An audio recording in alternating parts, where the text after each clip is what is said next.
Olá, queridos e queridas, a paz do Senhor Jesus, tudo bem com vocês? Eu quero falar com vocês sobre uma coisa em que eu estava pesquisando, orando e perguntando ao Senhor. Eu queria saber de Deus por que Ele deu tantas regras, tantas instruções, tantas coisas para Israel. E eu tive esse pensamento quando eu estava lendo o livro de Êxodo, o Pentateuco, né? Os 5 primeiros livros da Bíblia. E aí ali a gente vê Deus construindo toda a cultura judaica, todas as normas, as regras para aquele povo. E então o Senhor foi bem específico comigo. Ele disse: Filha, eu criei o povo de Israel. Aquele povo foi escolhido por mim. Foi um povo escolhido por mim para ser um povo diferenciado. Então, toda a cultura judaica, tudo que os judeus fazem, veio diretamente do Senhor. A cultura judaica foi criada diretamente por Deus.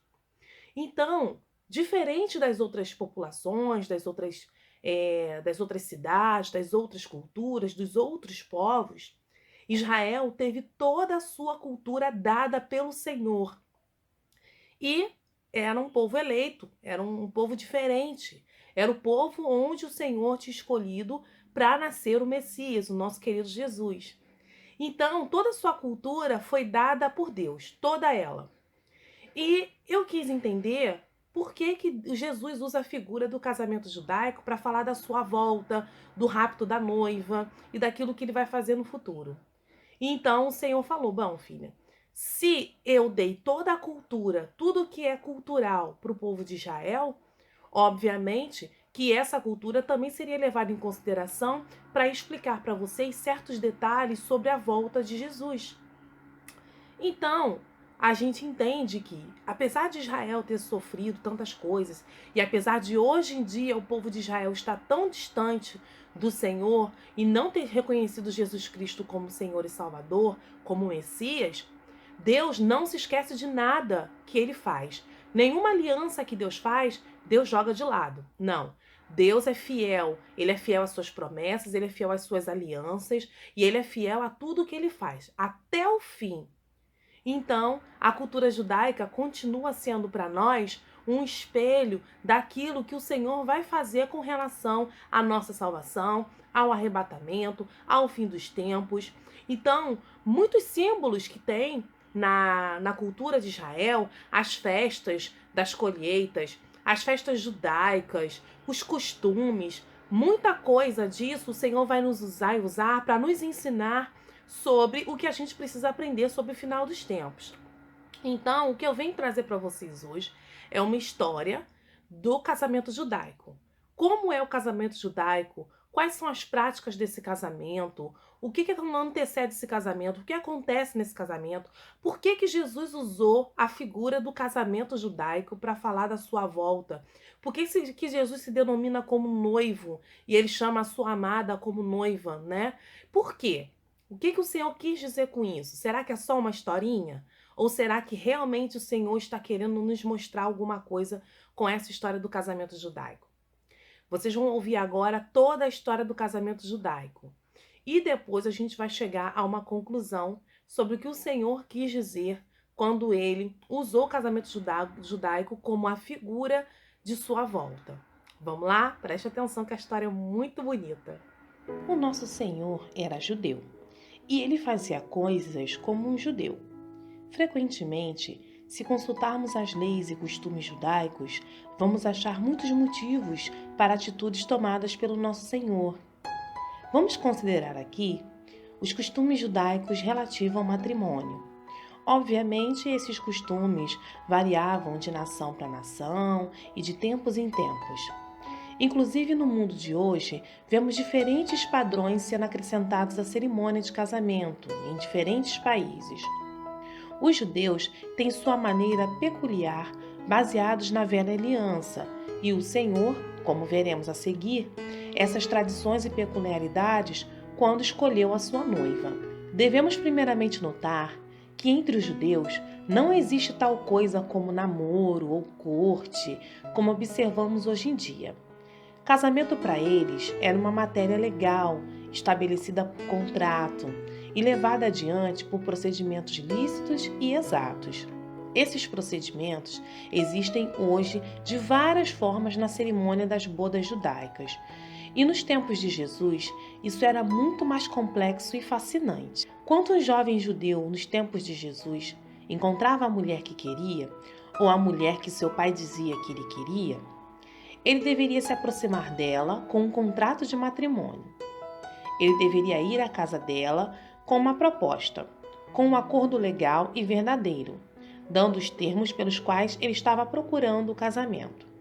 O mais importante a ser considerado no contrato era o preço que o noivo estaria disposto a pagar para desposar aquela noiva em particular. Então, o noivo deveria pagar esse valor. E devemos mencionar que esse valor não era qualquer valor, modesto e barato, mas ele deveria expressar o grande custo que aquele item, a noiva, lhe traria.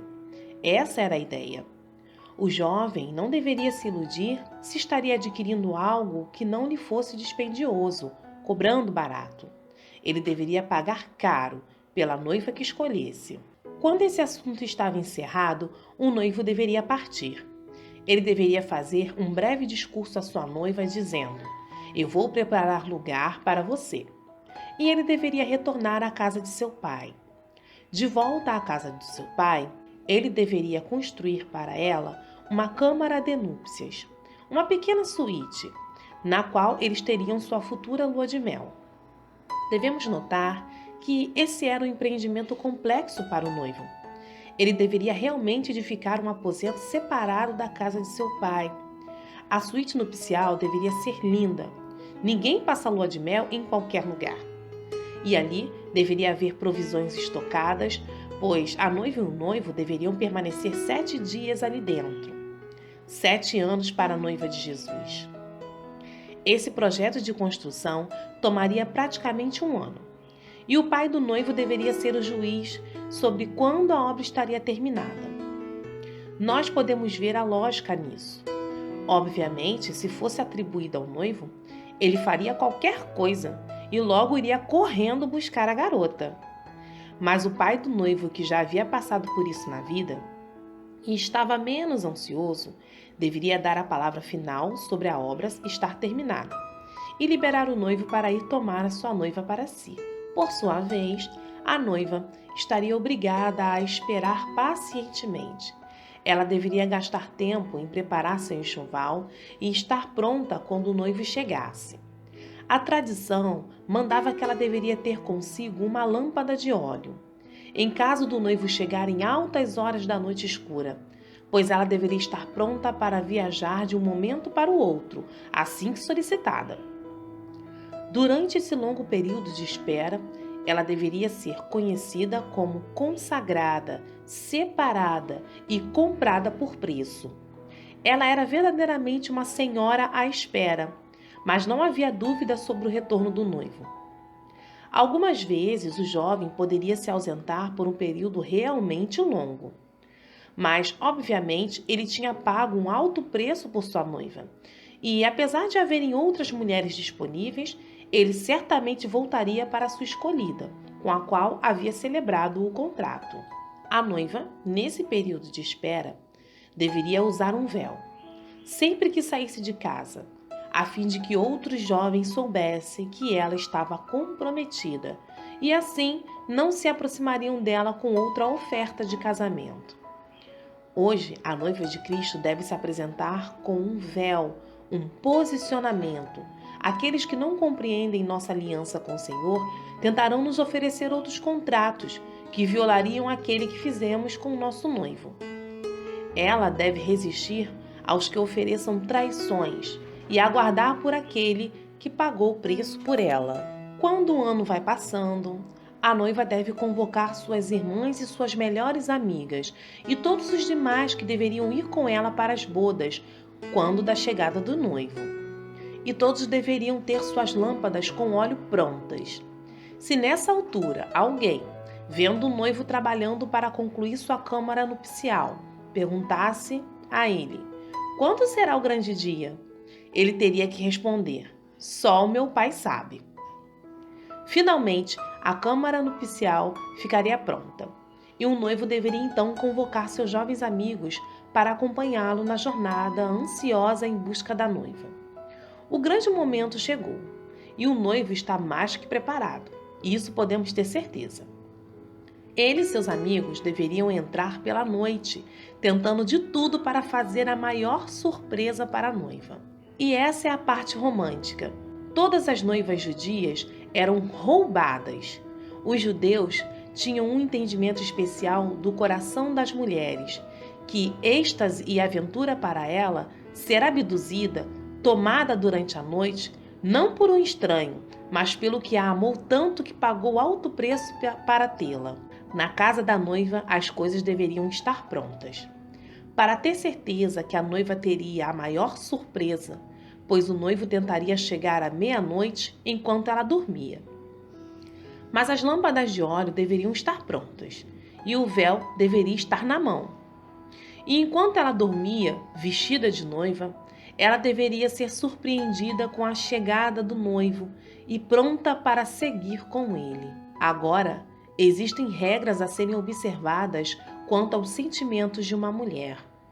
O noivo não poderia simplesmente arrancá-la de casa dormindo, pois é óbvio que ela estaria dormindo com bobs nos cabelos. Na verdade, quando a turma de jovens amigos do noivo se aproximava da casa dela, eles eram obrigados a dar a ela um sinal. Alguém naquela turma deveria dar um grito. Quando a noiva ouvisse aquele grito, ela saberia que seu noivo chegaria em mais alguns momentos. Ela só teria tempo para acender sua lâmpada, tomar seu enxoval e sair com ele. Suas irmãs e suas amigas que quisessem assistir às bodas também deveriam ter suas lâmpadas prontas. Ninguém poderia andar pela noite escura no terreno rochoso de Israel sem carregar uma lâmpada. Dessa forma, os jovens deveriam entrar na casa e levar as moças consigo.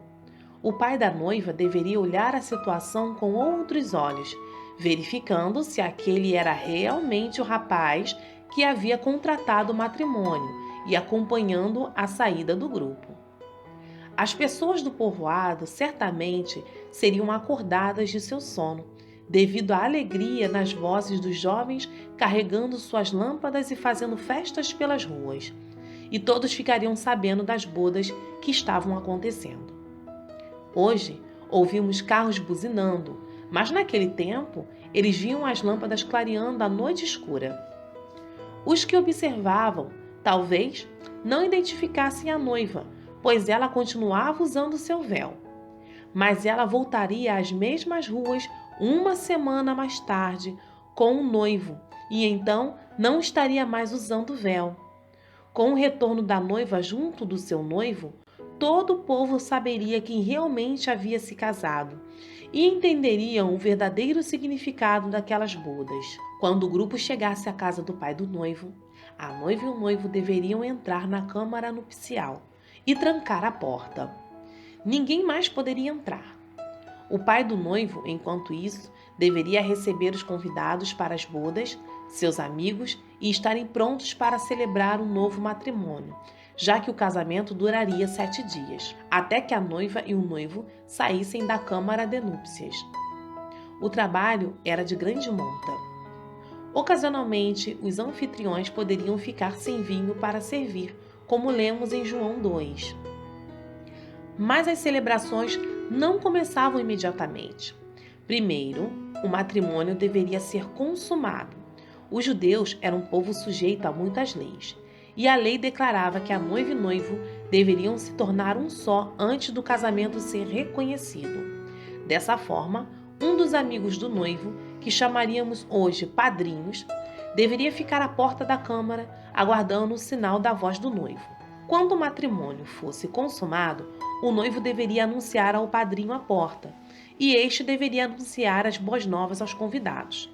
Então, as comemorações começavam e deveriam durar toda a semana. No final da semana, a noiva e o noivo deveriam fazer sua tão aguardada aparição para a celebração e o brinde de todos presentes. Haveria então um delicioso jantar, a ceia das bodas, a qual conhecemos como a festa do casamento para honrar o novo casal.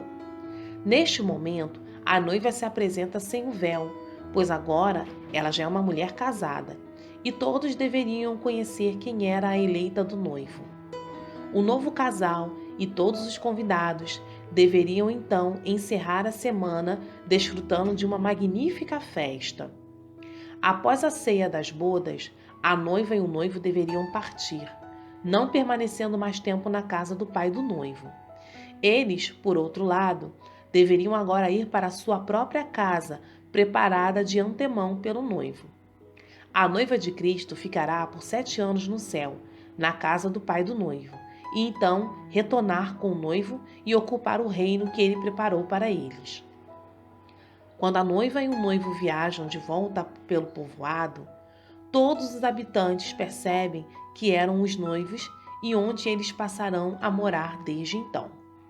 Esta é a cerimônia completa do casamento judaico na época de Cristo, em toda a sua glória. Dessa maneira, podemos concluir que a noiva de Cristo e os convidados são duas pessoas totalmente diferentes. A noiva de Cristo é uma, os convidados é a Igreja de Cristo. Noiva e convidados, duas coisas totalmente diferentes. Os convidados, a igreja, seriam as virgens com as lâmpadas na mão e também os padrinhos do noivo, o seu pai, a sua mãe e todo o restante que vai celebrar o casamento junto com os noivos. Há uma incrível diferença entre quem é noiva e quem são os convidados. Fica claro no casamento judaico essa diferença. Então, a noiva de Cristo não passará nem pelo início da tribulação. Ela será raptada, levada antes do início da tribulação e ficará com o seu noivo durante 7 anos. Os convidados virão à medida em que passará a tribulação. Na primeira metade da tribulação, os convidados passarão. E então, após essa primeira metade, serão levados para a festa das bodas, para encerrar a festa de casamento junto com os noivos. Então, quer sejamos noiva ou quer sejamos convidados, estejamos preparados para esse grande evento, porque ele vai acontecer, e em breve, em nome de Jesus.